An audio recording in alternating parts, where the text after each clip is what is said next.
immediately past executive director of Masorti Israel, and today is the vice chair of the World Science Organization.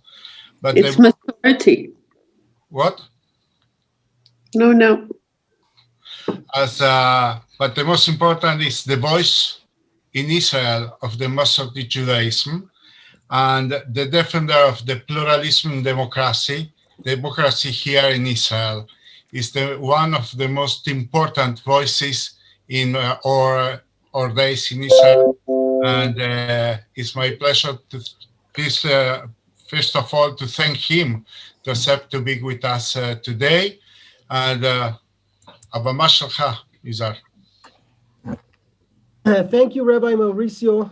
Thank you for inviting me, Nili, to this evening's presentation. Mauricio is my rabbi, so thank you, my rabbi. What we will try to do today, under the auspices of Merkaz Olami and Jewish Pluralism Watch, is to try to analyze the coming 40 days in Israel before we get to the day of the elections. But before we start, Nili, if you could mute everyone, because we hear many noises. Okay, that's great. So this is what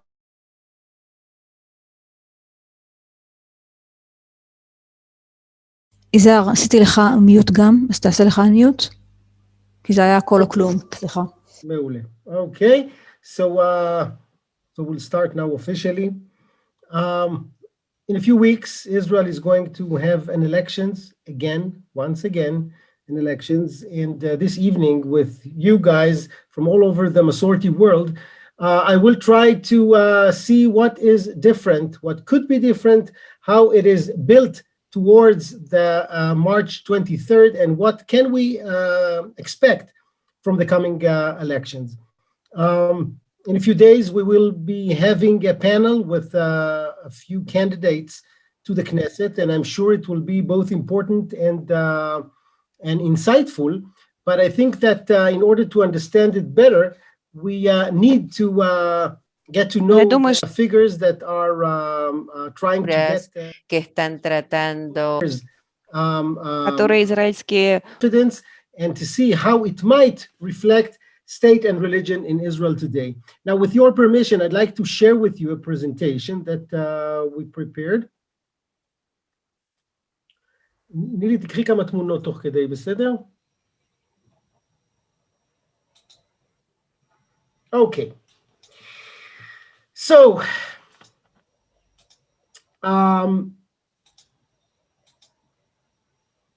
once again, we are going into elections, but before we start, I'd like to share with you a picture that if you heard me before, it could be that you saw this picture before because I'm using that picture quite often. It became a habit because I remember quite vividly the first time that I saw this picture.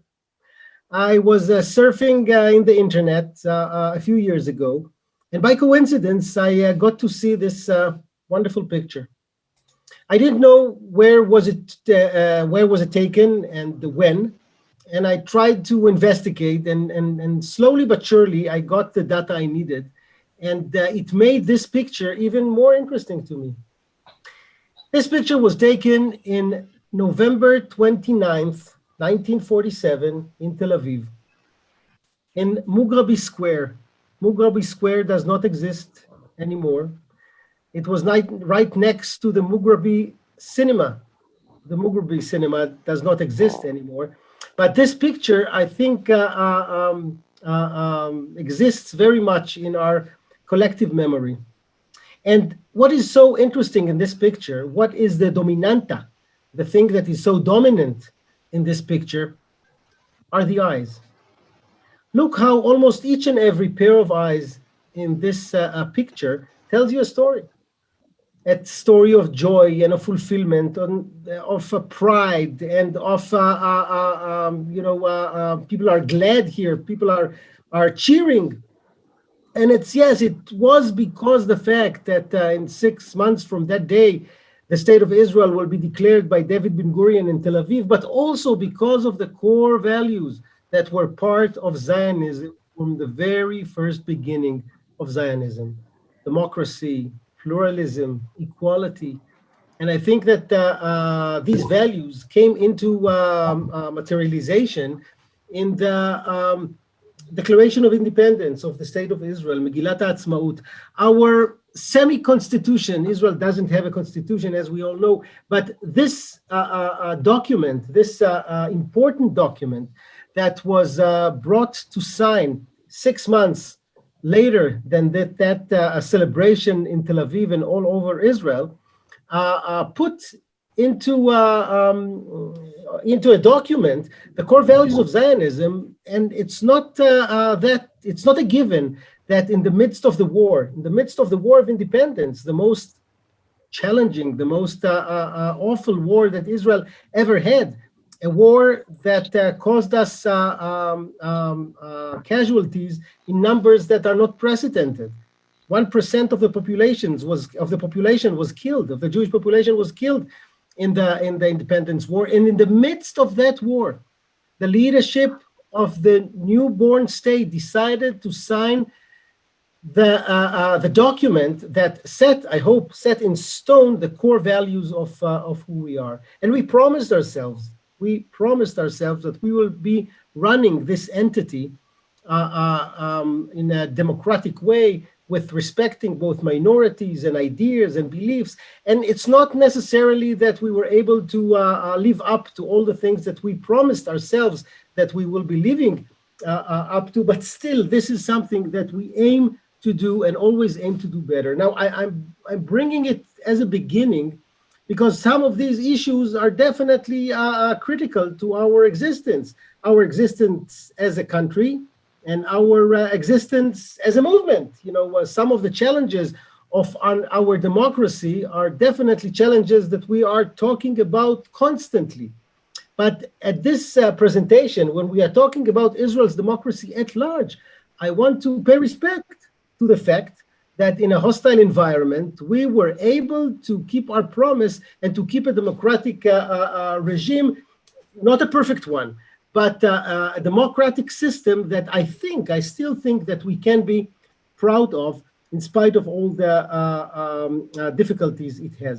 I'm mentioning it because we are going to talk about one of the most current challenges of Israel's democracy, and I wouldn't call it even instability, I would call it a crisis. We are in the midst of a political crisis, even a constitutional crisis, I would say. The fact that in 2 years or so, we went to 4 rounds of elections does not speak about the stability of the state of Israel. On the contrary, we are in a serious point in our history where you cannot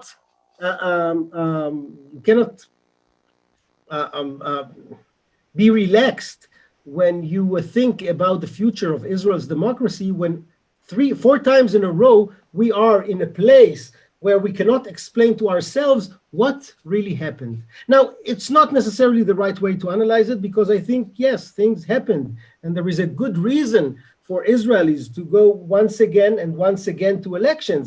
But still, this is something that is very bothering, to say the least.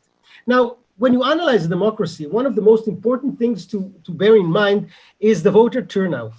How many people bother to go to vote on election date? And on that issue, I'm proud to say that Israel is quite impressive.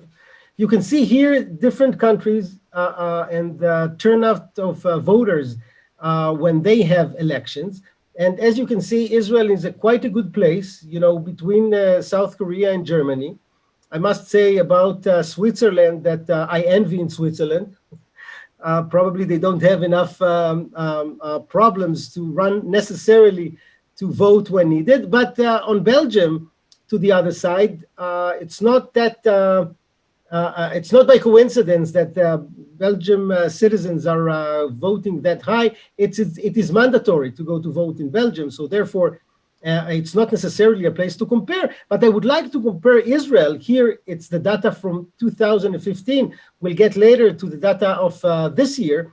But please compare Israel of 2015 to the United States. United States of 2016, when Trump was elected, and United States of 2020, when Biden was elected, okay?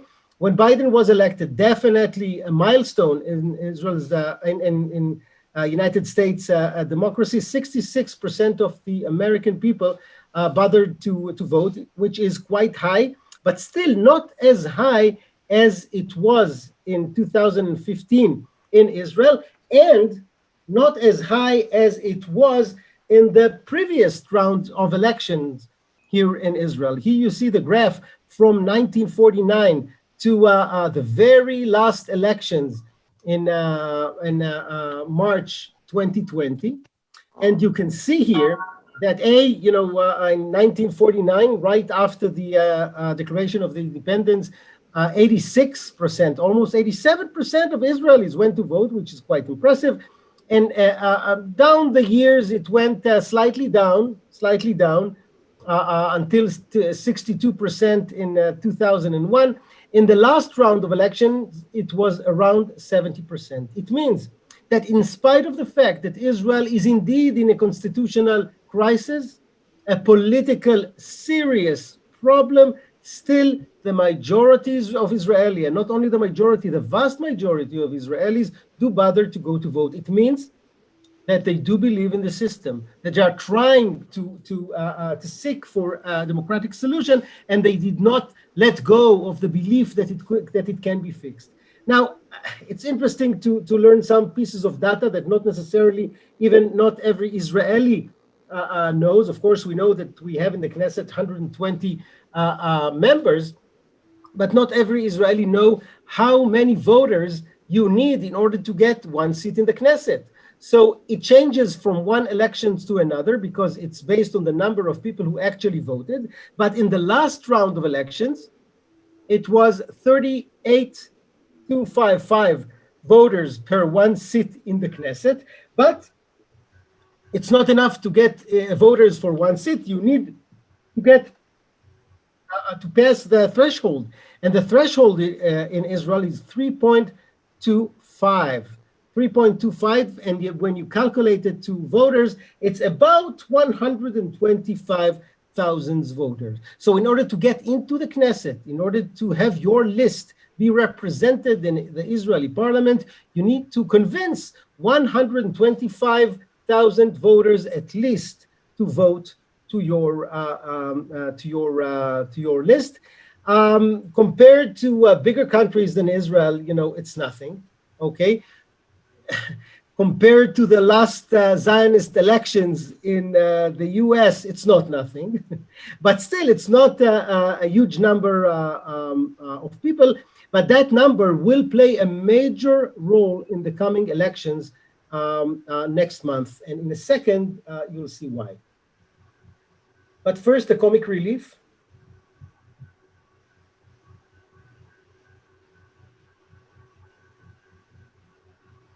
Okay, end of comic relief. What are the issues that will be debated on March 23rd?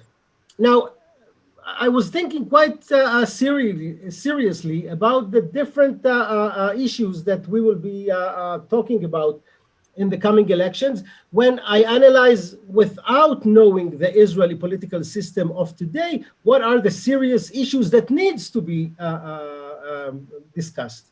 COVID-19, definitely the world pandemic that is affecting our lives so dramatically. Would it be one of the major issues of these coming elections? Maybe. Two-state solution, definitely something that became more relevant now when the Abraham Accords were signed, when the Biden administration is taking power. Two-state solution, would that be one of the most important things that these elections are dealing with? Or cost of housing?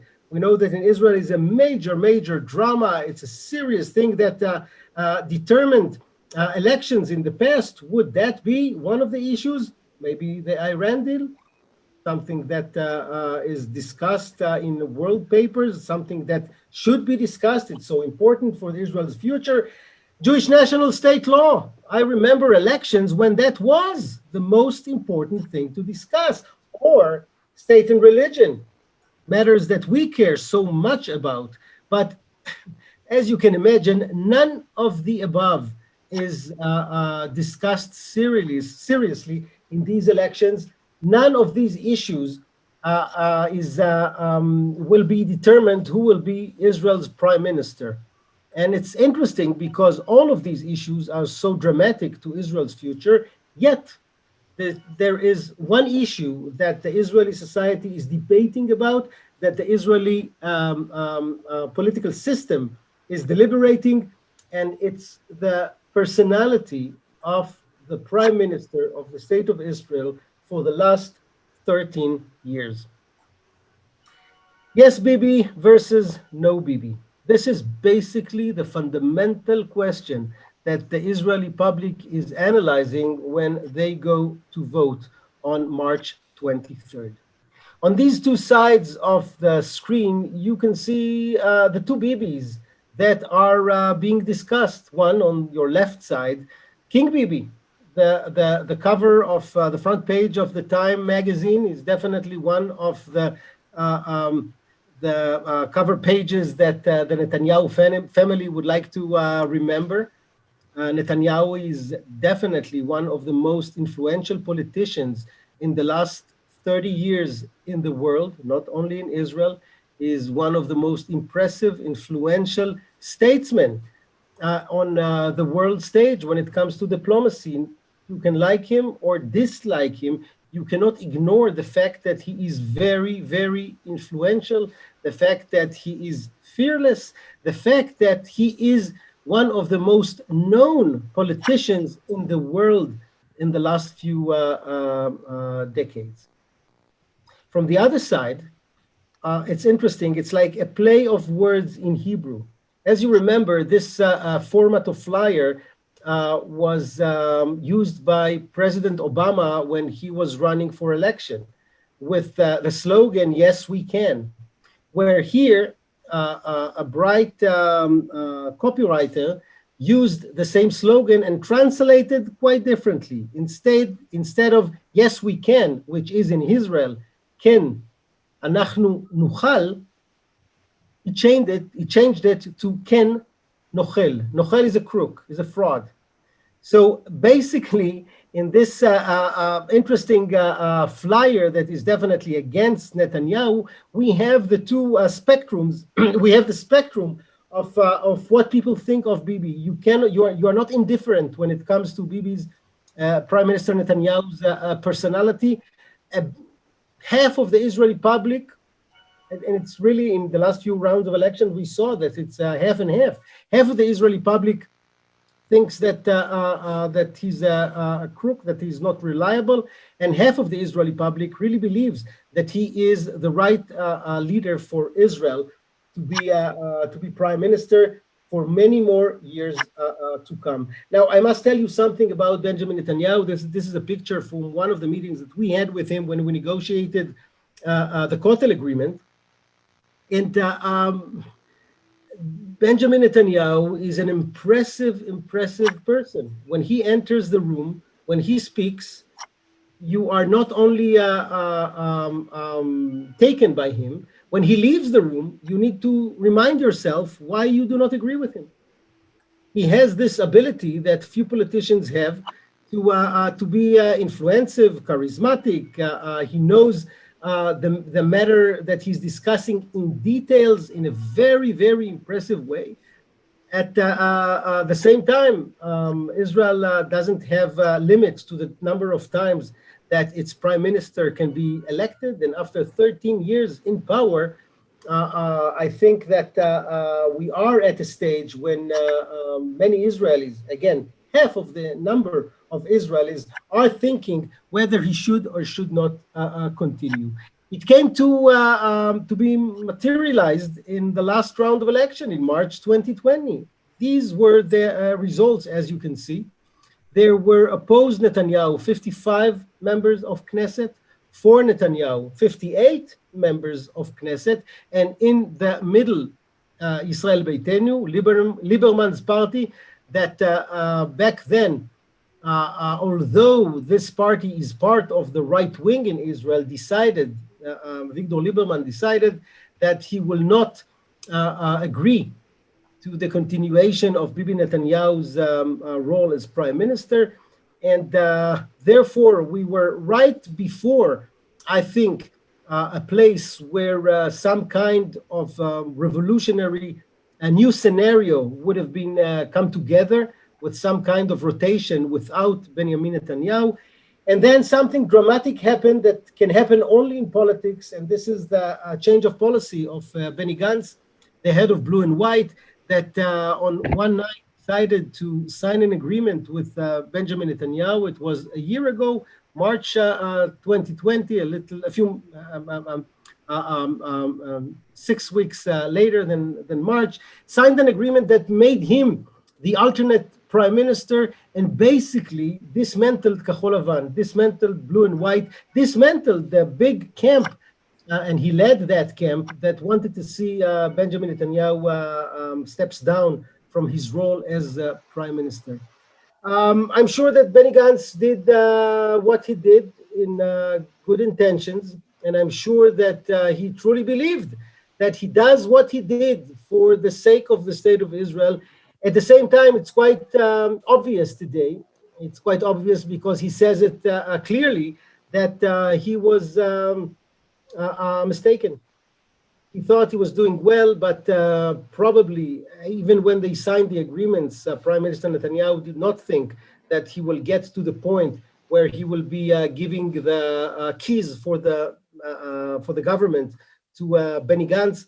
And today, in the polls that we see today, when Kahol Lavan is running to get the Israeli voters' confidence again from 33 seats, the last poll gave Kahol Lavan 4 seats, on the verge of entering the Knesset. And this is, again, a big drama. Kahol Lavan is not the only party that is on the edge of getting into the Knesset or not getting into the Knesset. And if indeed they run until the end and do not get into the Knesset, it might change the ability of convening a coalition, a new coalition in Israel. It might change it dramatically. So what could we expect from these coming elections? What could be different this time? A few things in these elections are different, and we are looking forward to see if it would work or not. And at this point of the game, I cannot tell you, I cannot even anticipate what would be the results, what is likely to be the results. So one thing that is different is after many years that no one challenged Benjamin Netanyahu in the right from his party, Gideon Sa'ar, a long-time politician, someone who built coalitions from different prime ministers. He built a coalition for Sharon. He built a coalition for Sharon. He built a coalition for Netanyahu more than once. Gideon Sa'ar decided to step down from his membership in the Likud. He convened a new miflaga, a new party, Tikva Chadasha, and he is running against Netanyahu. Gideon Sa'ar is a right-wing leader, very conservative when it comes to peace and war, when it comes to territories. I must tell you that when it comes to state and religion, when it comes to our issues, he is more open than others. I remember a few years ago, it was, I think, like 8 or 9 years ago, when Rabbi Mauricio and I met with him in his office. He was the Minister of Education back then, and we invited him to come to the RA convention that was that year, I think, in Las Vegas. And we invited him, although we knew that he is a friend with the Haredi parties that are aligned with the Likud, and we knew that he doesn't necessarily know us that well, but we felt that that invitation is important. And we were surprised that after a few days, he came back to us and said, you know what? In spite of the עצות, in spite of the advices that I got from many of my advisors, I decided to come, and he indeed came to the convention. He is not a very charismatic speaker. He's a very smart person, but he's not a very charismatic speaker. So I'm sure that many of the participants in that convention would not necessarily remember his speech, but the fact that he was there, the fact that we convened a few leadership meetings with him before his arrival to the convention and after, and the fact that up until today we have we kept good connections with him. This is something that is definitely meaningful if indeed he becomes a prime minister. Number 5 on his list is Amichai Shikli.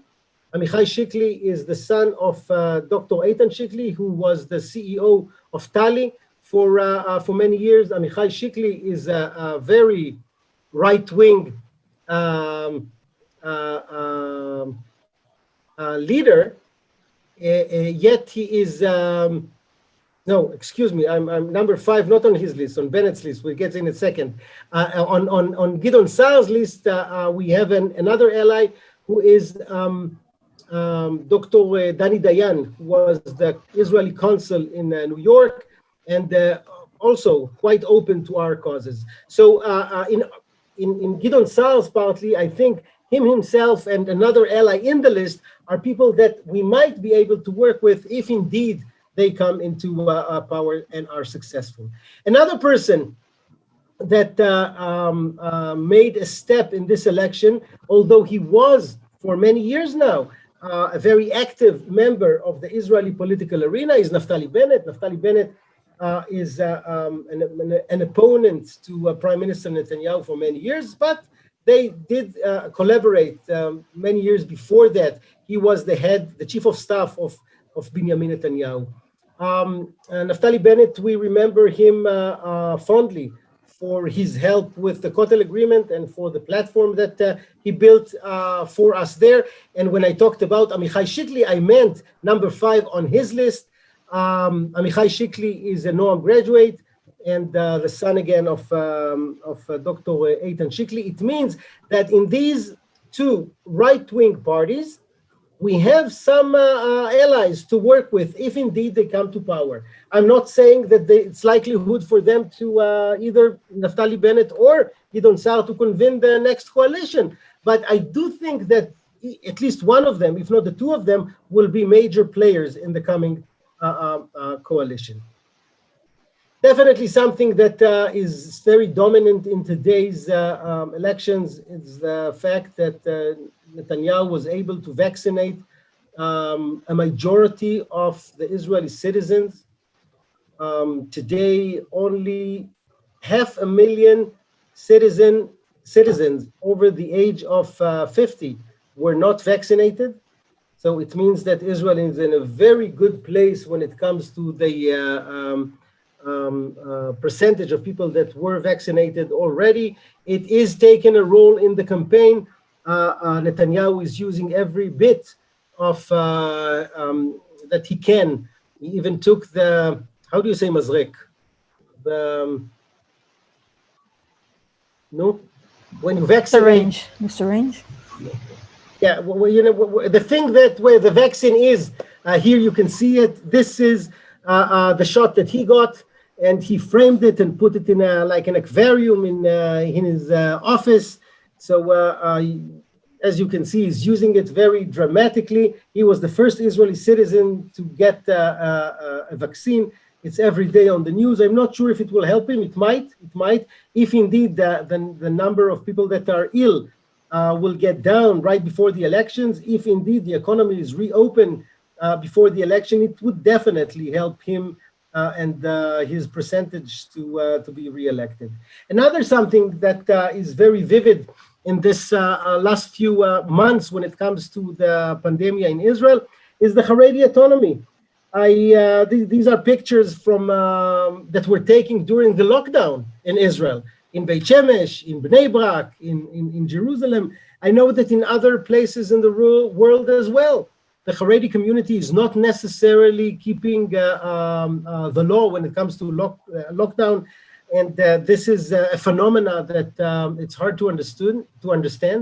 This is a phenomena that in many aspects goes against the halakha, goes against ונשמרתם לנפשותיכם מאוד, נשמרתם מאוד לנפשותיכם. This is something that it's really hard to explain, yet it is a phenomena that could affect the elections, because the level of anger towards the Haredi community might bring people to go to vote for a paradigm that Lieberman is trying to push very strongly, for a government with no Haredim.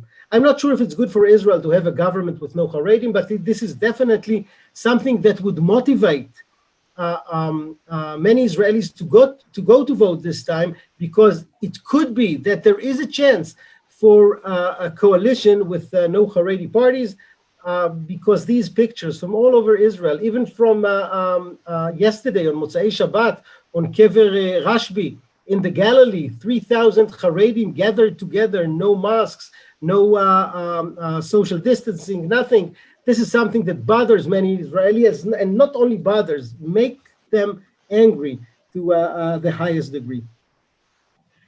A major thing that would have an influence for sure on Israel's coming elections is the Arab and Druze vote. Netanyahu is a bright politician. Netanyahu is a bright politician because he was able to dismantle blue and white.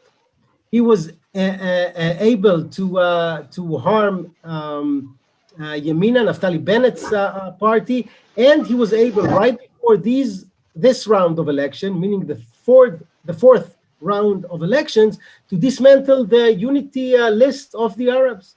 As you can see, 87% of the Arabs voted for the joint list of the Arabs. That is basically a list that is combined by 4 different parties. And he was able, Netanyahu, in the last few months, to create a very serious dialogue with the head of the Islamic Party, the most extreme party of the 4 Arab party, to create a dialogue with him. His name is Mansour Abbas. This is this guy. He's a dentist from the south, and he is the head of the Islamic Party. And Netanyahu, from calling people to come to vote in 2015 because the Arabs are running in buses funded by the left-wing parties to vote for them, he was able to create in the last few months a very serious dialogue with some part of the Arab leadership, the Arab political leadership. And Mansour Abbas decided to break the joint Arab list, and he's running by himself. Now, I'm not sure if he will be able to get into the Knesset. The polls are not likely to give him that chance, but it affected dramatically the number of seats that the Arab lists gets in the polls. From 15 seats, it went down to 9.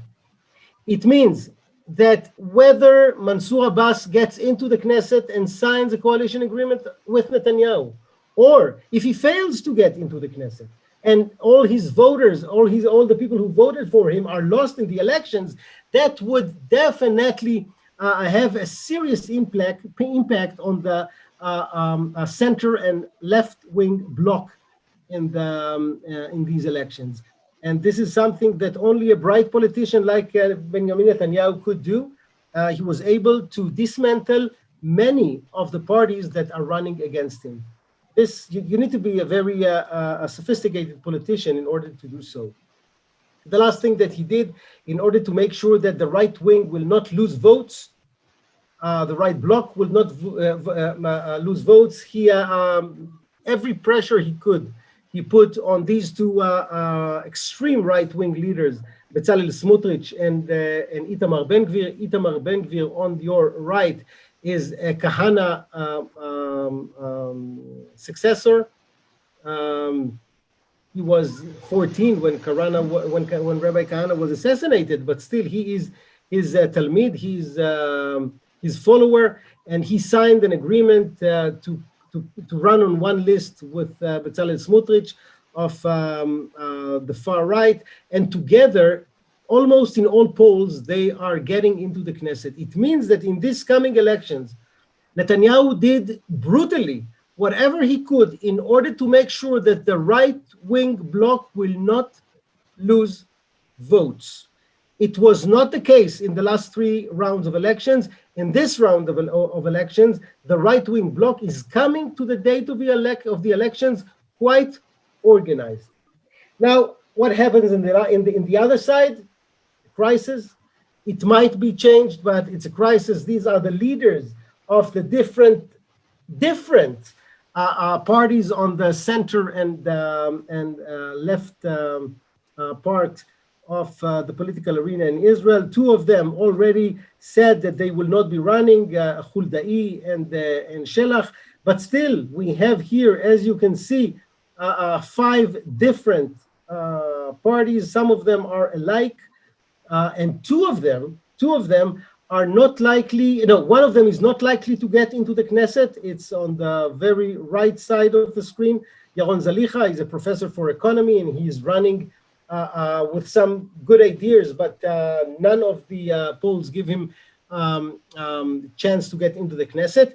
The 2 parties that are almost in some polls in and some polls out are Blue and White of Benny Gantz and Meretz of Nitzan Horowitz. If indeed the 2 of them or one of them is not getting into the Knesset and is not withdrawing before the date of the elections, it might jeopardize the ability of the center left to convene any coalition, and it would give Prime Minister Netanyahu the ability to be a prime minister again, even quite easily. And we need to remind ourselves, one of the reasons why he is so criticized is because he's running into office once again when he's indicted in 3 different cases. One of them is on bribery. Okay. So this is the situation that we are facing now. I wish I could be more optimistic than this guy that stands on his umbrella, but I'm not. It's fascinating time. We're in the middle of a crisis. We're in the middle of a political crisis and a world pandemic. And yet I would like to hope that when we get to March 24th, when we will be getting the results of these elections, we will be able to convene a coalition that would serve the Jewish people and the state of the Jews in the best way. I'm optimistic by nature. As we know, the difference between a person who is optimistic than a person who is not optimistic is not necessarily the facts on the ground. But I am optimistic by nature, and I hope that we will be able to have a coalition that would create a better future for the state of Israel. As you could see, I think, I'm not Bibi Netanyahu a big supporter. Yet I do acknowledge the fact that he is a unique political figure and a serious leader that was able to lead Israel for 13 years and to get some successes. To tell you that I wish that he will continue after these coming elections, no. But it's too soon to analyze whether he has the chance to do it or not. Let's open now for discussion, for remarks, for questions, if there are.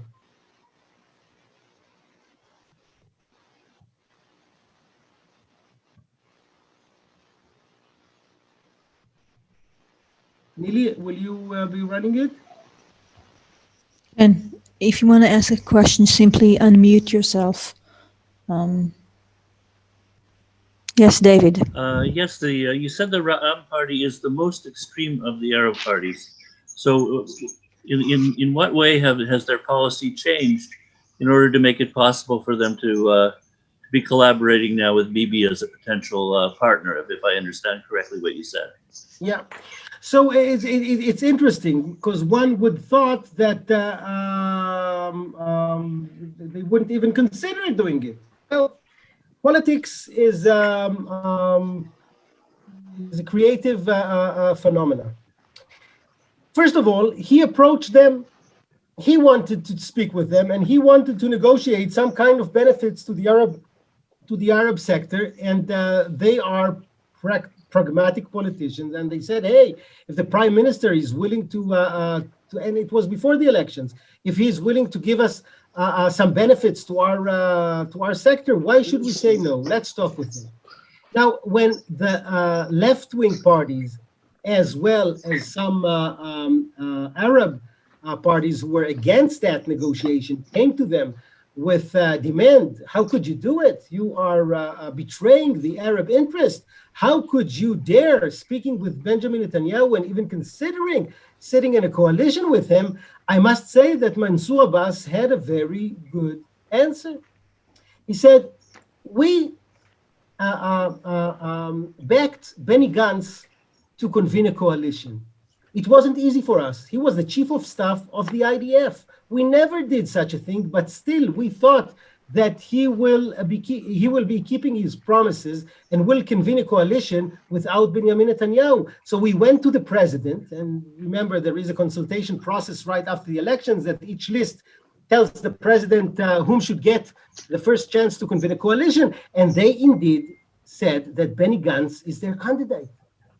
And then he said, and look what happened. We were against Bibi. We said no Bibi at all. And Benny Gantz took our vote and created a coalition with Bibi. So should we feel bad now that we are negotiating with Bibi after we were betrayed so dramatically?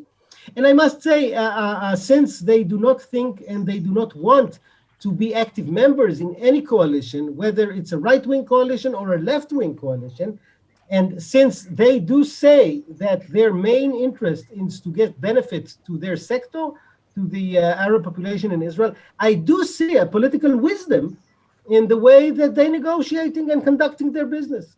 As much as it seems so weird. Weird in politics is not necessarily something that doesn't work. And I'm not saying that they will indeed sign a coalition agreement in the next Knesset if indeed they are able to get in. But it's definitely something that changed the discourse. Because I think that if Netanyahu is not successful on convening a coalition, one thing that he broke is the taboo over negotiating seriously with the Arab parties. The left wing in Israel, whether it is Lapid or someone else, will go to negotiate with the Arab parties much easily now after Netanyahu broke that taboo. So he gambled, Bibi, on that, and we'll know, I think, in a few weeks whether it worked for him or didn't. We have another question from Phil. Yes, hi, I'm calling from the U.S. I have friends that live in Israel, and based on my conversation with them, I'm just curious about your statement that COVID-19 is not going to be an issue for the voters to consider. Why do you say that? Well, it's not that people are not bothered from it, very, very much bothered from it.